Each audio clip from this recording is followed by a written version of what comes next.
अधोमती नगरी दिखने में जितनी विशाल थी उतनी ही खूबसूरत वो साधन संपन्न थी। प्रजा राजा अभय सिंह से बहुत खुश थी क्योंकि वे बहुत ही दयालु किस्म के राजा थे। राजा अभय सिंह के एक बेटा था जिसका नाम वीर प्रताप था। अपने नाम के अनुरूप वीर प्रताप बहुत बहादुर था। उसे चुनौतियों वाले कार्य करने में मजा आता था। अपने पिता ही की तरह वीर प्रताप बहादुर होने के साथ साथ निष्ठावान और दयालु भी था। वो प्रजा की आंखों का तारा था। सभी लोग उसे बेहद पसंद करते थे। उसके बचपन के 4 मित्र थे जो हमेशा उसके साथ ही रहते थे। उसकी महानता का अंदाजा इसी बात से लगाया जा सकता था कि उसके सभी दोस्त सामान्य परिवार के होने के बावजूद वो उन्हें उतना ही मान व सम्मान देता था जितना कि किसी शाही परिवार के सदस्य को। उसके 4 मित्रों में से एक ब्राह्मण, एक मीणा, एक लोहार का व एक खाती का बेटा था, लेकिन फिर भी वो हमेशा उन सबको अपने बराबर का दर्जा देता था। उसके लिए मित्रता में कोई भेदभाव नहीं था। वो मानता था कि दोस्ती का रिश्ता जात पात, धर्म और ऊंच नीच से बढ़कर होता है। एक रोज जब वे 5 मित्र एक साथ बैठकर बातें कर रहे थे तो उनमें से ब्राह्मण पुत्र कुछ चिंतित लग रहा था। राजकुमार वीर प्रताप को जैसे ही उसकी उदासी का पता चला उसने झट से उससे पूछ लिया, क्या हुआ दोस्त, आज उदास क्यों हो? नहीं तो तुम्हें ऐसे ही लग रहा है। कुछ कैसे नहीं हुआ, हमेशा तो तू हमें कहानियां सुनाता है, आज यूं मायूस क्यों है? सभी दोस्तों ने एक सुर में कहा।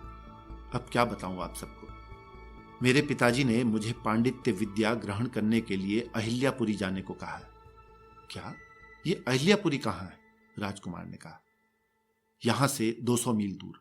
मैं कभी घर से बाहर अकेला नहीं गया, ऐसे में मुझे चिंता हो रही है। वैसे भी मैं आप सभी को छोड़कर अकेला नहीं जाना चाहता। मीणा पुत्र ने कहा, तो कोई बात नहीं दोस्त, हम तुम्हारे साथ चलते हैं। तुम वहां जितने दिन रहोगे उतने दिन हम भी वहीं रह लेंगे। ब्राह्मण पुत्र ने कहा, ऐसा नहीं हो सकता। लोहार पुत्र ने कहा, क्यों?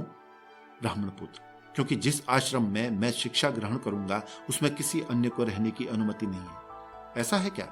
राजकुमार ने कहा, हाँ, तो फिर एक ही उपाय है, क्यों ना हम तुम्हें छोड़ आते हैं। अगर हमें भी रास्ते में कोई अच्छा सा काम मिल गया तो कर लेंगे। क्यों दोस्तों, सही कहा ना? ब्राह्मण पुत्र ने कहा, सही कहा, लेकिन वीर प्रताप क्या काम करेगा? हम तो सभी काम कर लेंगे, पर ये तो राजा का लड़का है, ऐसे में। हाँ, ये भी है, पर तुम काहे को चिंता कर रहे हो? जितने दिन तुम वहां विद्या ग्रहण करोगे उतने दिन में तो वीर प्रताप हमारे लिए भाभी ले आएगा। उसके ऐसा कहते ही सभी दोस्त ठहाके मारकर हंसने लगे। मीणा पुत्र ने बोला, बोलो वीर, क्या विचार है, चलोगे हमारे साथ? राजकुमार, क्यों नहीं दोस्त, वैसे भी मुझे तो यात्रा करना पसंद है। खैर, तुम ये बताओ मानिके, तुम वहां कितने समय तक विद्या ग्रहण करोगे? लगभग 1 वर्ष तो लगेगा ही। अरे, फिर क्या दिक्कत है, 1 वर्ष तो ऐसे ही निकल जाएगा। मैं आज ही पिताजी से यात्रा पर जाने की अनुमति लेता हूँ और आप भी अपने पिताजी से जाने की अनुमति ले लो। वाह दोस्तों, आपने तो मेरी सारी चिंता ही दूर कर दी, ब्राह्मण पुत्र बोला।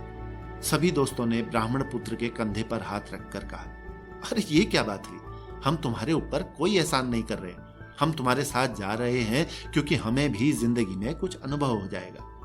राजकुमार और उसके सभी दोस्त उसी पल वहां से अपने घरों की तरफ निकल पड़ते हैं। रात को सभी के पिताजी ने उन्हें ब्राह्मण पुत्र के साथ जाने की अनुमति दे दी, लेकिन राजकुमार वीर प्रताप के पिताजी नहीं माने, क्योंकि अहिल्यापुरी नगरी से 30 मील दूर जो राजा राज करता था उसकी अभय सिंह से पुरानी दुश्मनी थी। वो वीर प्रताप को भेजने के लिए तैयार नहीं था। ऐसे में अगले दिन राजकुमार ने एक योजना सोची।